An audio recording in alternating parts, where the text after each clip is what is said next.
thank you everyone for joining this evening for the next episode of our biweekly webinar. I'm Dr. George Ozoude, and we actually have Dr. Adebayo Fasanya on the call. He's off camera because he's probably running the code right now, helping save lives. So he's still working on call right now. I'll be running the webinar for tonight. He may pop in and out, so just to be aware of that. So I'm the CEO. We're both the co-hosts. I'm the CEO of Time Health Capital, and it's a private investment real asset syndication company that focuses on financial freedom and autonomy for physicians. And I've been investing since 2016 with about $1.5 million capital invested in both a GP and an LP, over 25 deals in assets ranging from residential and commercial multifamily to medical office buildings, agriculture, mineral rights, which is a subset offshoot of oil and gas.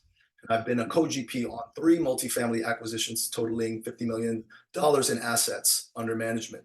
Co-founder of the Real Asset Docs coaching program with Bio, who I would normally let introduce himself, but since he's working right now, I'm just gonna let you guys know about a little bit about him. He's CEO of Dr. Breathe Easy. He has been investing the same amount of time since 2016, started as an LP, but quickly worked his way up into doing deals as a GP and also accumulating his own private portfolio of multifamily deals, self-storage, started doing syndications with oil and gas.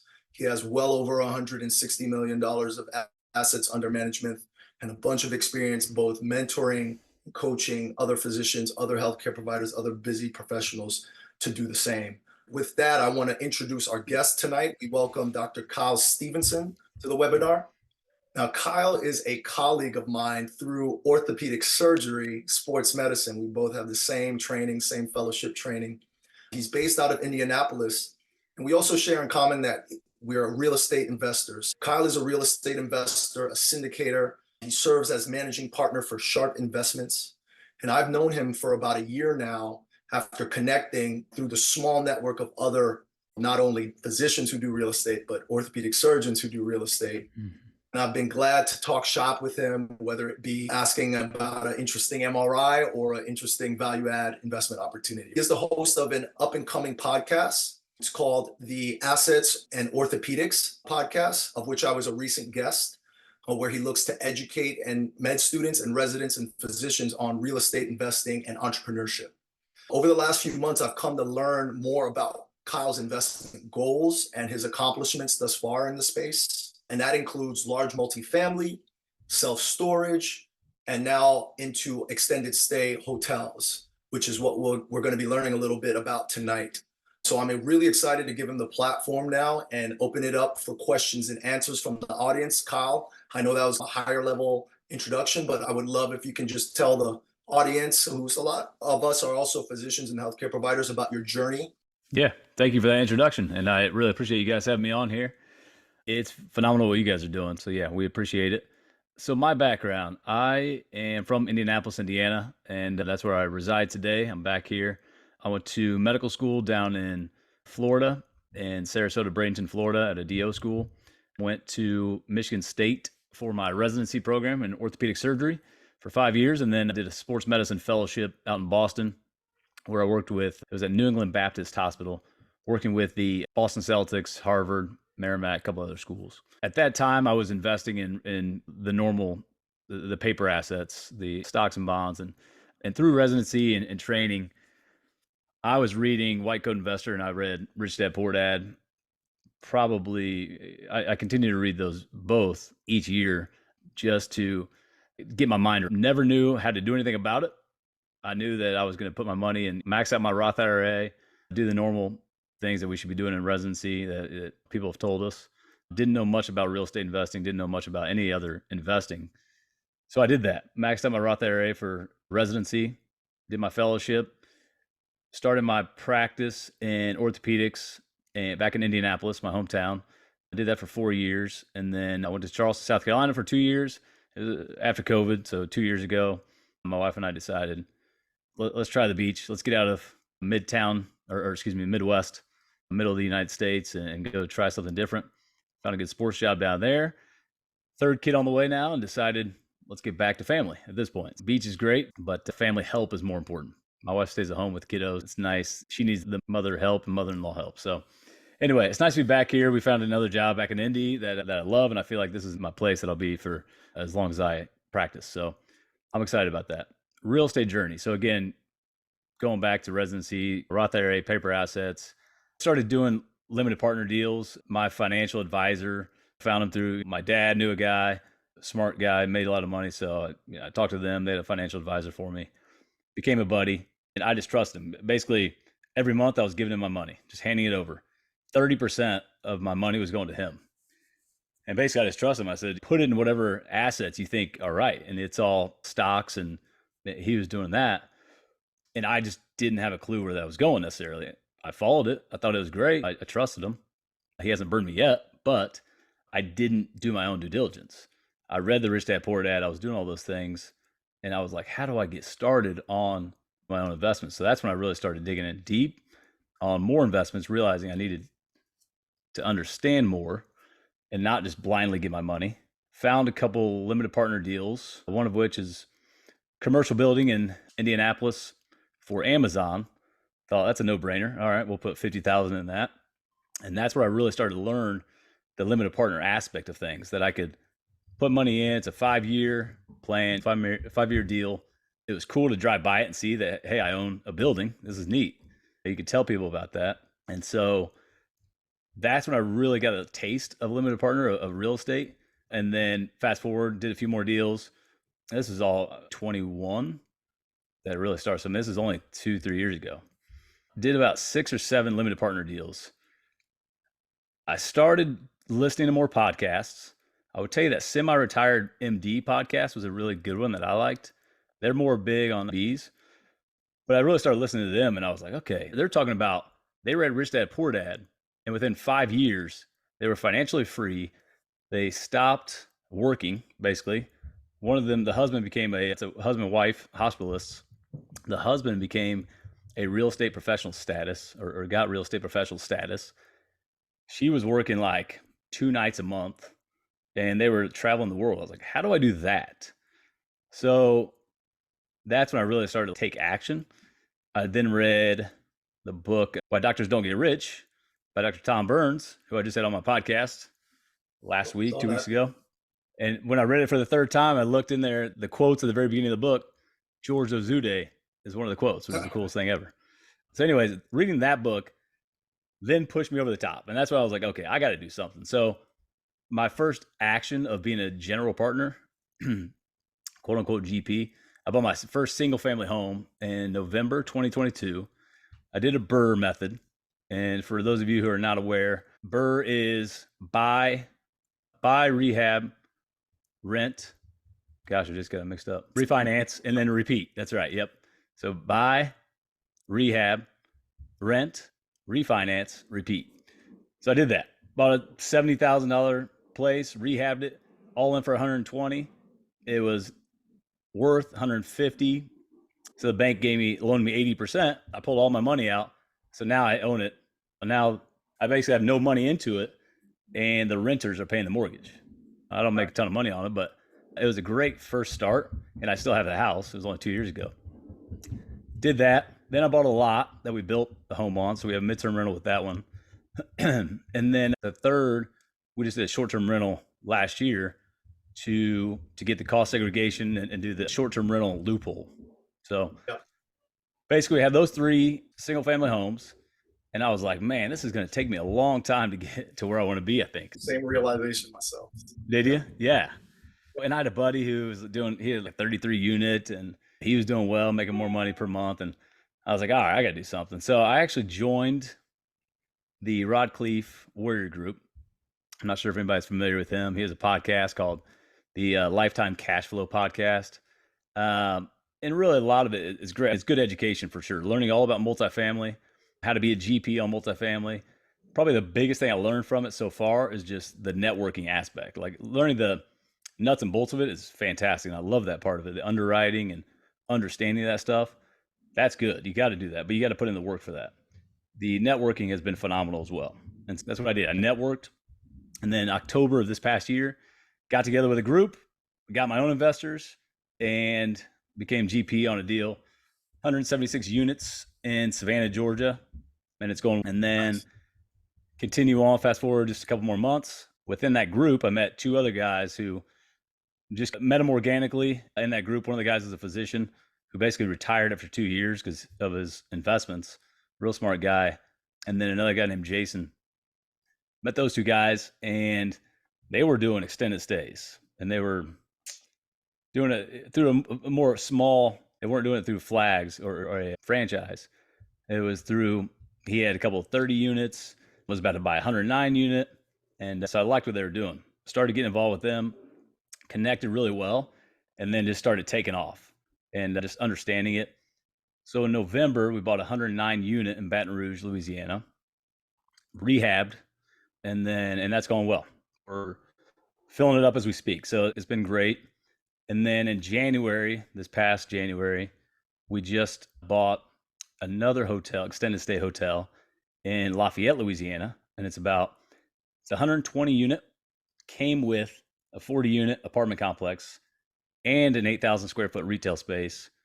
And then we're going to buy the lot adjacent to all that and do some cool things with it. So that's really Very my cool. journey. Short lived. I really just got started 2021, so not long ago, but it's been fun. I'm learning a ton about this stuff, and That's quite yeah. impressive for that amount of time. That's quite the resume already. Before we jump into questions about extended stay in particular, I was Mm-hmm. just wondering what was the impetus why even kind of want to go that route as an orthopedic surgeon, right? What was kind of the reason that made you compelled you to go this route?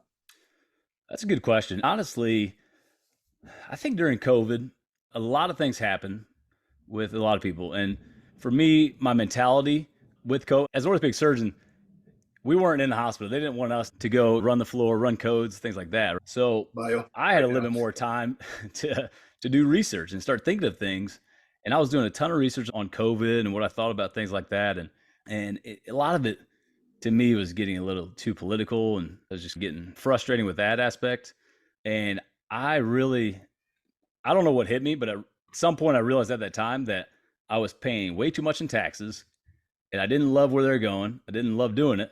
And so I try to figure out what's the best way to minimize my taxes. And that's really what drove me to real estate. Got it. Got it. Yeah. Yeah, I can totally resonate with a lot of that. It took me some amount of time in practice to realize I need something else, something more than just my identity as a doctor, my income as a doctor. Yep. I would love to get your kind of take definition on what extended stay is. It may not be obvious to everybody, but Okay. what is it? How does it differ from a regular hotel? Why is it compelling as an investment Yep. based on what it is? Yeah. Great question. So, in general, extended stay hotels are hotels where people stay longer than your typical weekly, nightly time span, right? So, with our hotels, average stay is about 29 days, if that tells you anything. So the way I think about it, and I think this simplifies it pretty well, the big chain hotels that you think about, the Hyatts, Hiltons, they're the big high-end hotels. I would compare those to more of like an Airbnb. All right, if you think about single family homes. Then your multifamily apartment complexes, I would compare to your single family long-term rentals. I think of extended stay hotels as your midterm rentals. So your travel nurses that stay for 3 months at a time. Insurance puts somebody in a house or in a hotel for a couple months when their house got demolished by a natural disaster, something like that. Extended stay hotels, why are they beneficial? An actual hotel has about a 70% expense ratio. So when you think about it, they have employees that work 24/7. They have people that work the front desk, they have the cleaners, they have somebody there at all times. Their expenses are really high. When we were at our all inclusive in Dominican Republic, I was looking around, I'm like, these expenses have to be insane. And so that's the big thing, 70 something percent. So your margins are really low with hotels. With extended stay hotels, however, the people working there are only working from 9 to 5. Front desk people 9 to 5, that's it. Then it shuts off. The cleaners, there's not people coming in and out every day necessarily. You have more long-term rentals from, like I said, average stays about 30 days. So those people You don't have to clean it every single day. You're not cleaning every room every day. Those people are basically living there for 3 months. And if they want you to clean their room, you can do it, right? You can have them do it, but they're not doing it all the time. So that's one of the best things about it is the margin is really low. Cap rates have been becoming a big issue. We'll get into that later. I don't want to talk about that right now. Extended stays. What else? Yeah, it seems if you look at articles, there's a good article I just pulled up recently from 2023, and extended stay hotels continue to gain in popularity. It's July of 2023. Every single big hotel chain is getting into extended stays. They all have a branch now that's getting into extended stays because it's become so popular. Could you argue that COVID pushed that a little bit? Maybe. But Extended Stay America is one of the brands that's been around for a long time, and they continue to pop up everywhere. They continue to do really well. And yeah, I think so we even talked about it. We said when we looked at some of this, the trend actually started before COVID, yep, right? The popularity of extended stays. What's the macro behind that? Like you mentioned some of the demand coming from travel, healthcare, yep. natural disaster placement. I think travel What's the healthcare I think Mhm. travel healthcare is part of it, but I think it's a small part of it, and that's why the trend was there before. I'll give you an example for what we're doing. We have contractors. That's where we're pushing towards contractors, and that's a big thing. Those guys need a place to stay, a nice place to stay for months at a time. When I say contractors, think about Duke Energy or ExxonMobil. We're down in Louisiana, and that's what we get. Ton of ExxonMobil, ton of the gas and oil companies sending their guys down, and they're trying to find places to stay.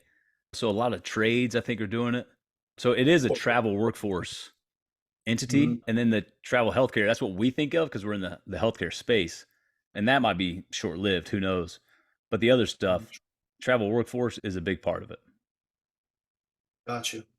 And that kind of was my next question. Where do you see the macro heading? Like what kind of gives us any like idea of where it's going to be in 5 years, 10 years, 20 years? Are they're going to clearly the bigs are getting into it. Right. So is it all corporate travel or is there other head tailwinds, I should say, pushing it Yeah, in I think it's popularity? going to get better because of the low expenses that's helping everything. I can't really think of job wise necessarily. People are working more remote, and somebody like you doing locums, you could easily stay in extended stay. It's a lot cheaper to stay here. People leave you alone. It's your own place. That's nice. But I think the margin is a big part of it. And that's why I think the big hotel chains are getting into it because yeah, it's insane. Having a 70 something percent expense ratio is hard to overcome. And then you add the Expedias and the online travel agencies on top of that, they're taking 15 to 20%. It's hard to make money. What we're doing with Boardwalk Suites, that's the name of our brand. We're doing a lot of direct marketing. We're doing extended stay, or excuse me, we're doing Expedia and booking.com and using those. We're using Facebook Marketplace. We're doing everything we can to put it out there. But most of it is direct bookings. And then we're getting contracts with ExxonMobil and some contractors for gas and oil, which has been phenomenal. And they're gonna blow us up. They're gonna get us fully occupied, which is huge. So just getting in with those companies. But yeah, it's amazing. If I can share, Yeah. And then while you pull that up, I was thinking there's obviously the mechanics of the expenses being lower than significantly lower than the income is very attractive. And usually what we can see with assets that have better return profiles is that there's some increased risk associated with it. But I'm almost yeah, wondering if that's not such the case here. Is there a higher risk because of this higher return profile, or is it just purely it's just such good dynamics on the balance sheet yeah. with it? I think from the research I've seen, risk part of it could be with hotels in general. I mean, it's really with multifamily too, but you see a lot. It all depends on who your tenants are. A lot of it, and when you think about extended stays, you think about the lower socioeconomic tenant. Okay. And so that makes it more dangerous. Jason, my business partner, excuse me, he's the CEO. He started in Las Vegas. That's where he lives. And so he started extended stays in Las Vegas. And that's really what his green light was. So the reason he started all this is because during COVID, the strip basically shut down. All the hotels went down to 7% occupancy. His extended stays were just off the strip, but they stayed completely open because they were extended stays. People were staying for long term. They were basically living there. So he stayed at 100% occupied. So that's when his light bulb went off and he's okay, this is where it's at. I see a lot of promise here. In saying that, he was in Vegas, and that's, you can deal with some interesting tenants, drugs, prostitution, all that stuff. And once it gets infiltrated, it's hard to get it out of there. His big thing on that is no smoking in the rooms. People can't come in and out of rooms. You can't have traffic coming in and out of your rooms. All right, that's a red flag. Does that make sense? Now, could you, to me, maybe someone else understands, but could you expound on that? Just meaning we know that there's two people that live there. Those two people can come in and out of the room. You can't have Okay. random people coming in and out of the rooms. Got it. Yep. Limit that. He's got a security guard. He's got a front staff there Right. from 9 to 5, and then security guard is there through the night. So doing different things to minimize the bad actors coming in does help a lot. And then other risk rates, we talked about that, and I think that's a big thing that's going to kill a lot of deals potentially when we talk about like multifamily. Yeah. So obviously the exit cap rate is such a massive thing that we talk about, right? That's an assumption that we take on when we take on a multifamily, when we underwrite a multifamily deal. And so as the interest rates continue to stay high or don't drop, those cap rates just slowly creep up. And if the cap rates do expand, then that's going to ruin a lot of deals, right? It ruins that exit assumption. And Right. so with the extended stays, the cap rates we're getting are 10 to 12%, sometimes 14%. And so it has nowhere to go but down. It's just, the risk seems really low. It's very, conservative underwriting, but the risk has been really low. Now we're getting these for $20,000 a door. We're getting them really cheap. And it's not that the buildings are bad, the bones are good. It's these owners that kind of desert the place a little bit. Older Indian owners that's been in the family for a long time. They don't want to run it anymore. Their kids don't want to run it. They just want to be done with it. And so you look at look at the reviews, and the reviews are 2.3 stars, 2.5 stars. There's bugs, infestation, there's all these things. They just stop running the place. And so they're selling it for dirt cheap because they just need to get out of it. It needs a good owner to come in and run it. Is that a value add opportunity, or is it just making sure things run smoothly as is, or?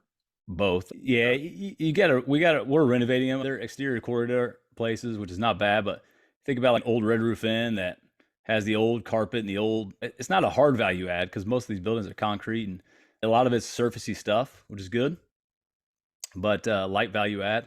But yeah, it's running it correctly. It's having good management in place and running it correctly. And that's one of the easiest value adds, honestly, Yeah. if you can do that. What is it like now that more big brands are coming in? Is that kind of creating competition? Are they acquiring some of these existing extended stays or hotels, or are they building? Because I've seen a lot of just new builds in Yep. their choice America. Where are they coming in, and how's that affecting you Yeah, guys? I think there is going to be a lot of competition. Yeah.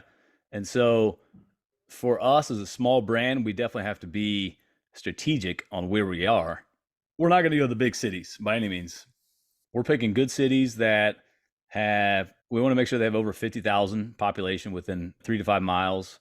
So they're good sized cities, but we're not going for the big metro cities. And ultimately, if we get a big enough portfolio, if one of those big brands wants to come in and buy you out, then fantastic. We might be okay with that.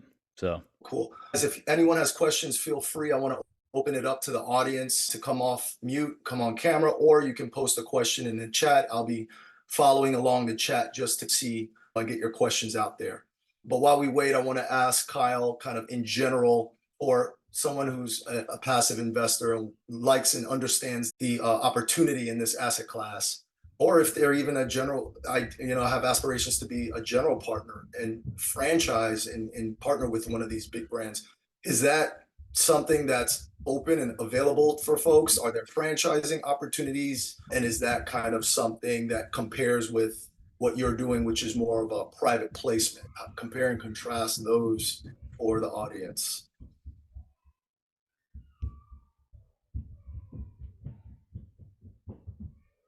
Yeah, Kyle. Oh, I'm sorry. You're telling me. Yeah. Mhm. Okay. Say All the right. Yeah, question I one was more time. just Yeah. asking about what are the opportunities, if you're aware, just for investors to invest as like a franchise, owning one of these bigger box brands as a franchise versus how it compares to a private placement for something that Right. you're doing along the lines of what you're doing. Right. Yeah. Good question. I don't have any personal experience with any of that, obviously, with the, or not obviously, I don't have any personal experience with the hotel brands necessarily, the flags, they call it. One of my partners does, JD. He was a general surgeon in residency, bought his first hotel. And again, it's a franchise, so they take a percentage of it. And you got to do the PIPs. So you got to do the improvement plan every 5 to 7 years, whatever that is.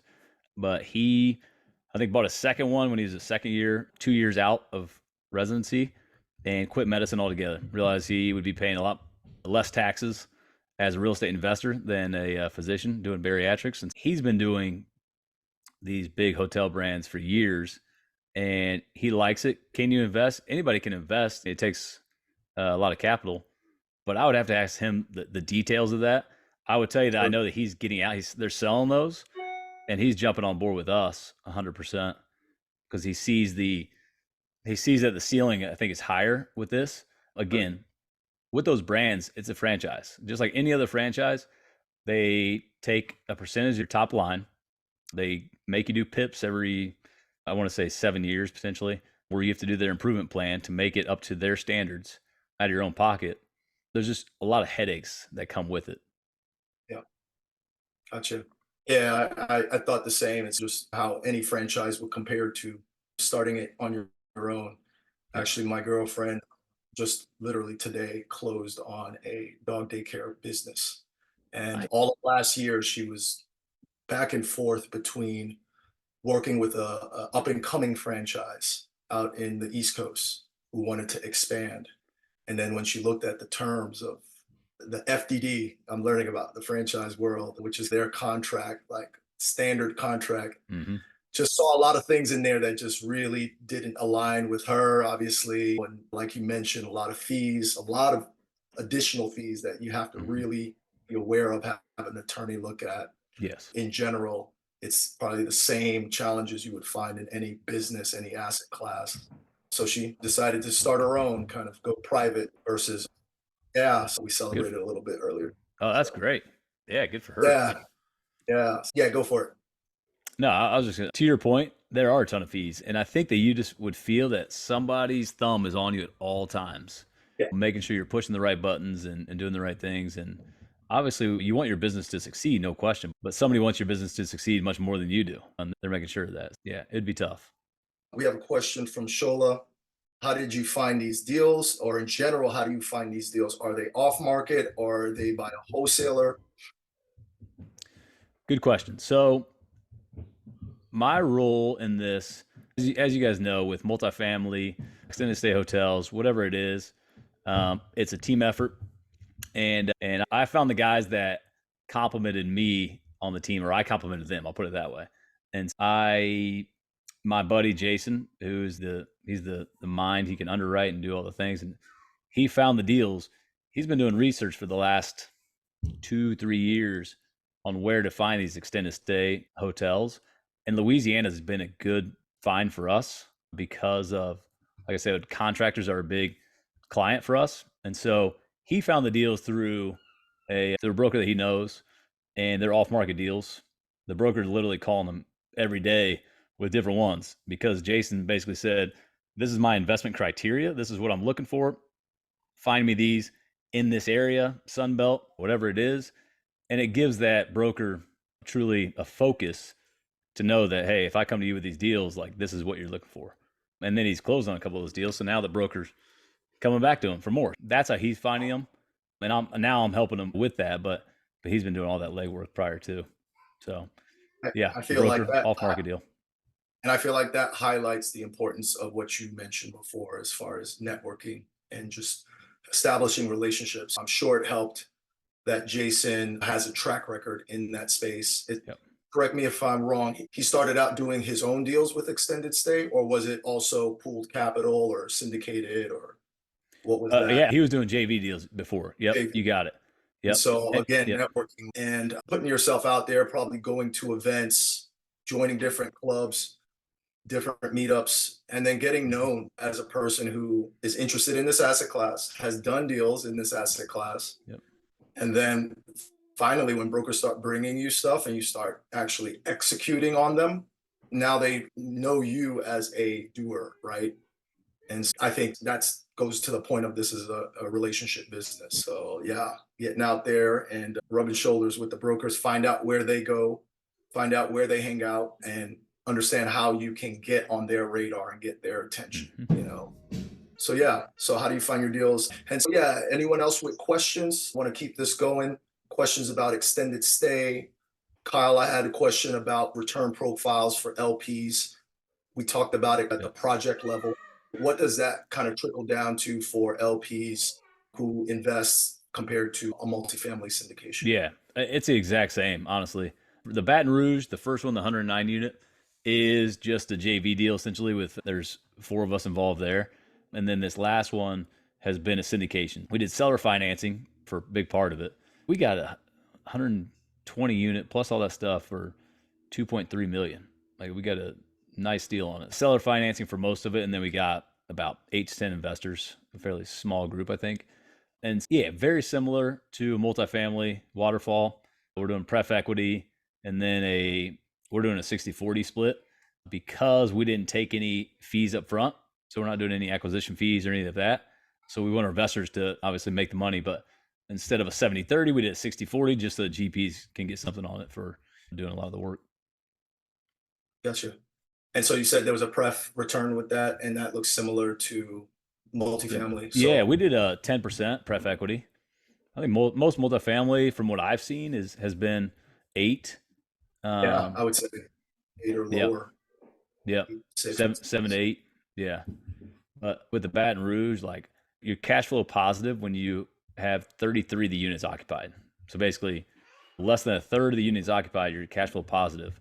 So you fill that thing up 80-90% occupied, you're making pretty good money on it. Yeah. So the break even is a lot lower. Very low. Yep, yep. That's impressive. Any other benefits? We see tax benefits, Yeah, depreciation, same thing. yeah. Good question. So the tax benefits for me personally are actually greater because, and I learned this, gosh, only 4 months ago. I don't know about you guys, but I have a CPA who is a buddy of mine, really smart guy, works for a good company. And the more I've learned about real estate these last few years, the more I learn about read the tax books, the Tom Wheelwright books, the more I feel like I've educated my CPA, and I've thought about leaving him many times. So I'm like, I just want a real estate CPA. I think now he seems to be on board with things, but that's been a long, frustrating thing as well. But we had the discussion. So with hotels, you don't need a real estate professional status to get the depreciation benefit, the bonus depreciation benefit for hotels.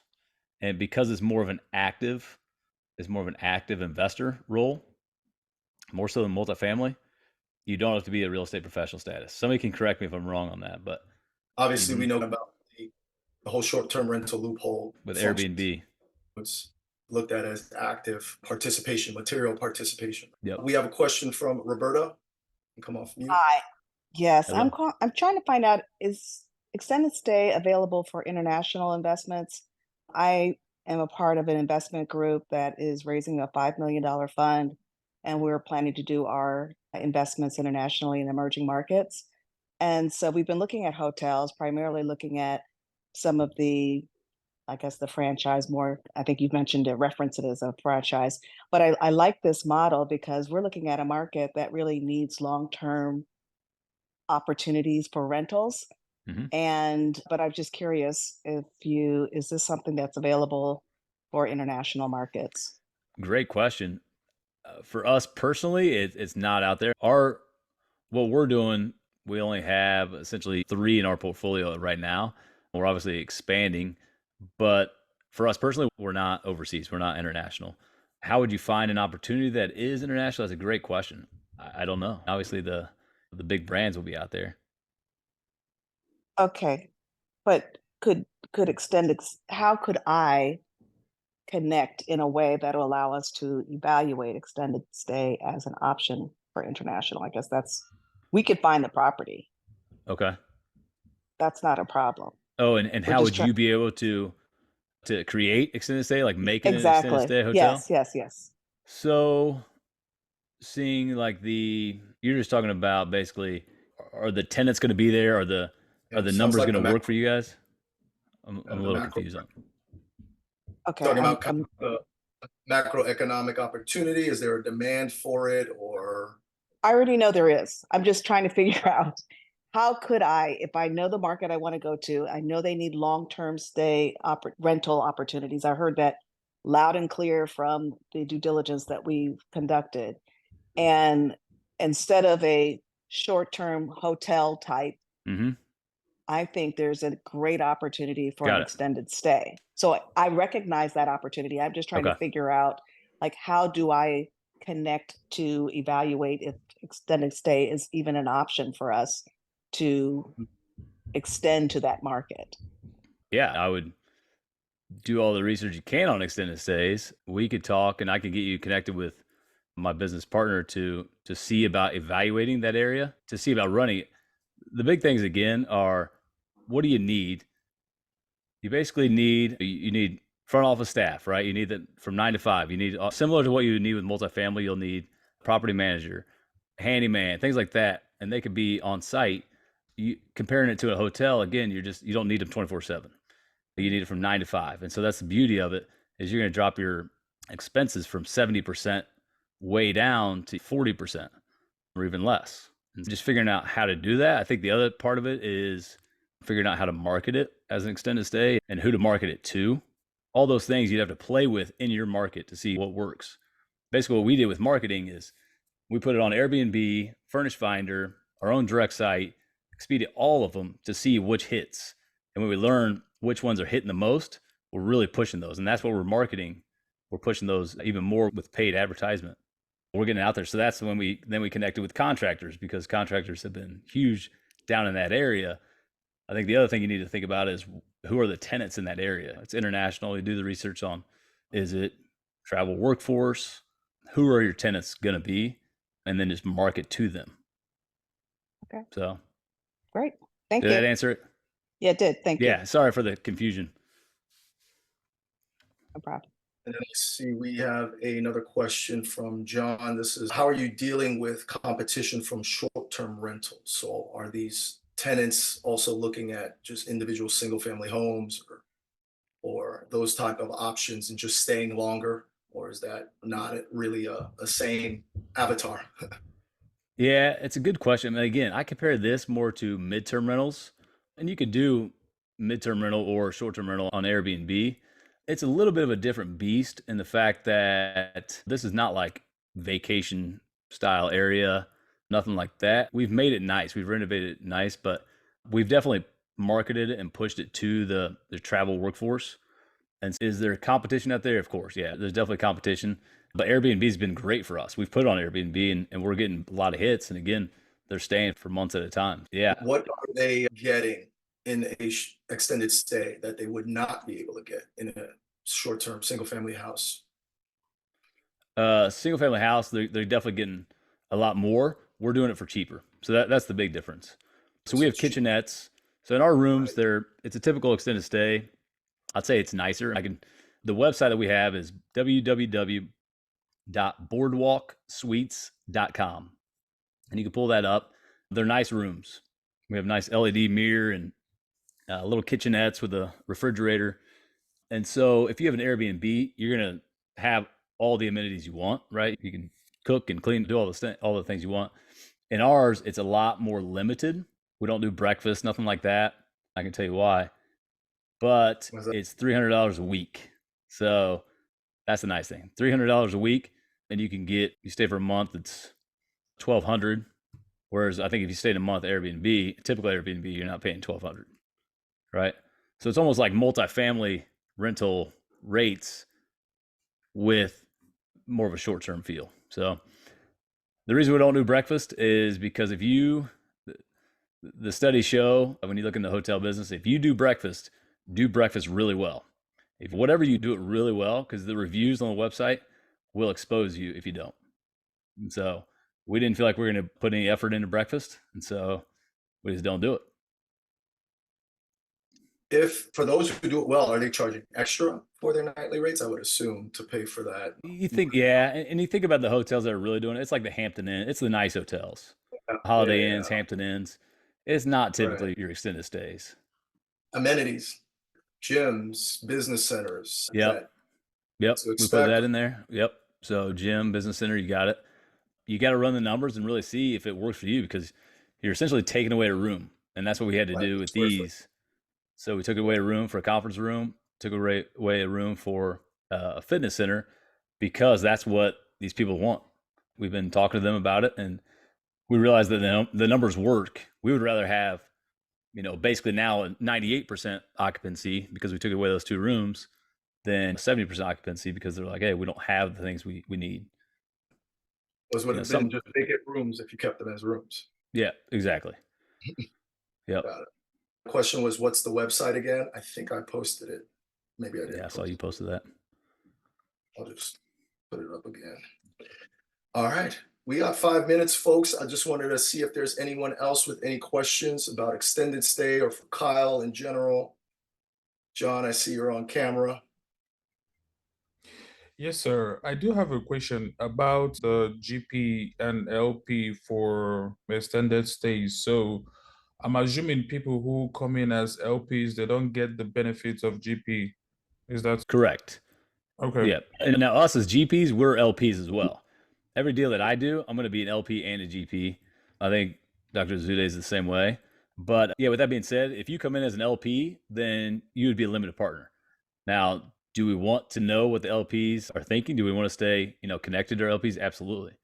And so, yeah, I shouldn't say, we like having that relationship. We like keeping our limited partners happy. And Mhm. so come to them with discussions on what's our next move, things like that, pulling them if you need it. But the LPs are not the GPs, no. And How I have does some LP buddies that are just like, don't talk to me, don't ask me questions, just make me money. okay? How does the depreciation work for the extended stays? So for ours, we just did, so again, we're not taking any fees up front. We're doing a 10% pref equity and then 60-40, 60 to the investors, 40% to the general partners. Now, the depreciation, do you guys own the Oh, I'm building? sorry. You Yeah, guys own the buildings and depreciate it over time. you got it. Okay. Yep. So we do the cost segs. Yep. You got it. It tends to do better than multifamily in that regard as well, because all the furniture gets added into the bonus depreciation. So that actually increases that aspect of it. So let's all say our prayers that the 100% bonus depreciation remains. Yeah. Thank you. Yep. Thank you for the question. Awesome. Thank you, everyone, for the questions tonight. We're pretty much wrapping up. Kyle, I definitely want to give everyone an opportunity to reach out to you. We have the website up. What about on any other email or social media? How can folks get in contact with you? Yeah. Social media, Dr. on Instagram. So at Dr. Stephenson. I post my podcast on there, the Assets and Orthopedics podcast. Like George said, I just had him on. My last guest was Dr. Tom Burns, who wrote that book, Why Doctors Don't Get Rich. And I had my CEO, Jason Trindade, on a couple podcast episodes ago, who he dives deep into the market, extended stays. He does a good job. So if you really want to learn some more, that's a good place to do it. So that's my podcast. My email, if you want to email me, you can email me at kstephenson, Stephenson, at boardwalksuites.com. I'll answer any questions. Reach out to me on Instagram, find me on Facebook, email me. Yeah. The reason I started the podcast is honestly, I'm learning a ton, and I just want to give back. And I know you're doing a ton of this, George. Give back to the young residents and medical students and try to push them to learn more about this stuff, because we're all helping each other by doing this, and it's advantageous. And I really appreciate you having me on here. Absolutely. We thank you, Kyle, for your efforts. It's been great to see you continue and grow. And I trust you're going to provide lots of value for years to come. So thanks for your efforts. And then thank everyone else for coming tonight. and we will be back in 2 weeks. Bio and I will be your guests. So we'll keep it going at this time frame. We're still looking for feedback. We're only in our second month of doing it at this day and this time. So please, we're welcome feedback for how it's going for you guys, how it works out. So thank you again, guys, for joining tonight. I'll let everyone enjoy the rest of their evening, and we'll see you next time. Thank you, Kyle. Thank you. Thanks, everybody.